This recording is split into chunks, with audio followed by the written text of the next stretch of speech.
Pemirsa, proses evakuasi masih terus dilakukan oleh sejumlah relawan untuk mengetahui sejauh mana upaya evakuasi di Cugenang, tepatnya di Desa Cangklek. Kita terhubung dengan Darmanto, anggota dari tim relawan gabungan. Halo Pak Darmanto. Ya, halo. Ya, Pak Darmanto, sebelum kita bicara soal evakuasi, Pak Darmanto ini sekarang lagi ada di mana nih Pak? Di posko darurat mana Pak? Oke, sementara kita ini ada di posko Basarnas tim SAR gabungan yang mana kita tetap standby 24 jam untuk acara saat ini. Semua standby dan sudah mulai on call. Jadi baik potensi SAR gabungan dan Basarnas serta yang lainnya tetap on call, siap berangkat apabila diperlukan oleh masyarakat, terutama pada saat kondisi saat ini. Oke, Pak Darmanto, untuk semuanya memang standby 24 jam. Namun untuk evakuasi apakah juga dilakukan selama 24 jam Pak untuk korban-korban yang masih kira-kira tertimbun Pak? Oke, kalau untuk evakuasi yang memang sudah kita sepakati apabila memang masih hidup dan masih bisa berkomunikasi, kayak beberapa hari yang kemarin itu langsung kita kejar dan kita bantu secepatnya agar cepat dapat diselamatkan karena nyawa manusia terus berharga. Oke. Jadi kalau yang sudah belum ada kabar dan belum diasatukan, memang kita tetap membatasi waktu karena kan kondisi malam ya tidak efektif, serta kemungkinan apabila hujan kembali, karena tadi sore juga sudah rintik-rintik hujan, serta kondisi tanah terutama yang masih sangat labil ya, masih basah. Dan beberapa gempa susulan sering sekali terjadi, hampir 10-15 menit sekali, karena sudah terasa lagi getaran-getaran gempa yang berkelanjutan di wilayah kami. Oke, jadi memang ada waktu-waktu tertentu di mana evakuasi dihentikan ataupun ditunda seperti itu ya Pak ya. Tapi untuk jam-jamnya kira-kira apakah memang menunggu misalnya hingga tengah malam atau mungkin menjelang subuh seperti itu Pak untuk waktu-waktu penundaan evakuasi Pak? Jadi kalau untuk waktu-waktu tidak ditentukan Pak sebenarnya. Sebenarnya kalau untuk kita penemuan yang masih selamat dan sebagainya akan kita kejar dengan tim yang lain, kita gabungan peserta Basarnas secepat mungkin. Karena di sini kita bergabung juga dengan TNI Polri ikut membantu kita dalam pencarian. Jadi kalau memang korban itu masih hidup, kita secepat mungkin akan menolong tapi dengan tetap safety. Safety prosedur yang kita utamakan. Terutama kalau untuk masalah cuaca, kita tidak mau terjadi lagi kayak beberapa waktu yang lalu sama tanah longsor di Kabupaten Sumedang juga. Itu saat hujan masih banyak orang berkerumun dan lain-lain, akhirnya terjadi longsor susulan kedua. Nah ini yang kami takutkan, jadi tetap antisipasi hal yang terjelek, maka itu kita tetap main di safety Kang.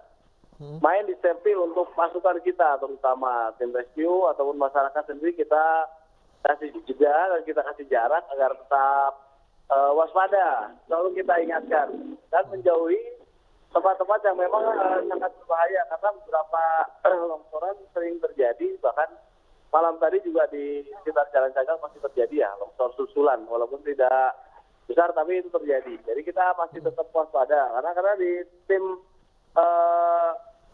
kapal kuda yang di atas juga itu sama ada standby dari tim kita untuk memantau keadaan dan siap saat untuk melakukan bantuan. Oke, Pak Darmanto, tadi kan ada sampaikan salah satu kendala yang Anda hadapi bersama tim adalah cuaca ataupun masih turun hujan. Apa kendala lain Pak Darmanto terkait untuk evakuasi para korban Pak? Oke, untuk kendala lain saat evakuasi sebenarnya itu banyak sekali pengungsi ataupun yang berlaluan di jalan menuju ke area pencarian sehingga menyebabkan kendaraan itu macet, bahkan sampai macet total karena banyak sekali kendaraan terutama ambulan yang membantu untuk evakuasi itu memerlukan akses jalan yang sangat cepat. Tapi terkendala dengan banyaknya kendaraan seperti motor, truk dan lain-lain. Kami tidak menyalahkan itu, cuma karena itu kan memang kepentingan dari keluarga korban dan menengok sanak saudaranya. Jadi memang begitulah dinamika dalam sebuah kebencanaan. Oke. Berarti gitu, kalau misalnya tadi Anda sampaikan lalu lintas di sana cukup padat, berarti akses jalan menuju ke tempat Anda berada sekarang sudah cukup lancar dan tidak terisolasi ya Pak ya? Jadi kalau untuk ke jalan menuju ke lokasi yang utamanya masih lancar. Cuman yang beberapa daerah yang memang di belakang, di pelosok ataupun di gang-gang itu yang tidak bisa dilalui, itu banyak terkendala karena banyak rumah-rumah yang runtuh ya. Rumah-rumah runtuh kiri kanannya dan sangat berdampingan serta tidak bisa dilewati dengan baik. Kita harus Oke. tetap ekstra hati-hati. Baik, Pak Darmanto, ini lokasi Anda ini kan di Desa Cangklek ya Pak ya, dan ini masuknya di kecamatan yang menjadi lokasi terparah dampak gempa. Kalau untuk di Desa Cangklek sendiri Pak, apakah dampaknya juga sangat besar dan mungkin jumlah korbannya juga cukup banyak Pak? Sementara kalau yang kita lihat secara kasat mata di Desa Cangklek ini kan kita menjadikan posko itu yang relatif alhamdulillah aman. Sementara aman, tapi tetap kita safety seperti dilihat di belakang, kita tetap memakai tenda-tenda, jadi bukan memakai gedung. Karena memang di sini sering sekali terjadi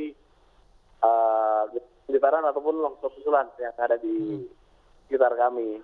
Tapi untuk lalu lintas serta yang di Cangklek ini relatif lebih aman lah, masih kelihatan tidak banyak yang terlalu parah rusaknya. Tapi kalau yang di pelosok-pelosok yang di dalam itu sangat parah dan sangat mengkhawatirkan.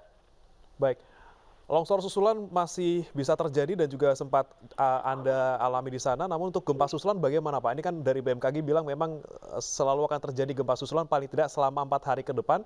Apakah gempa frekuensinya cukup sering terasa di Desa Cangklek Pak?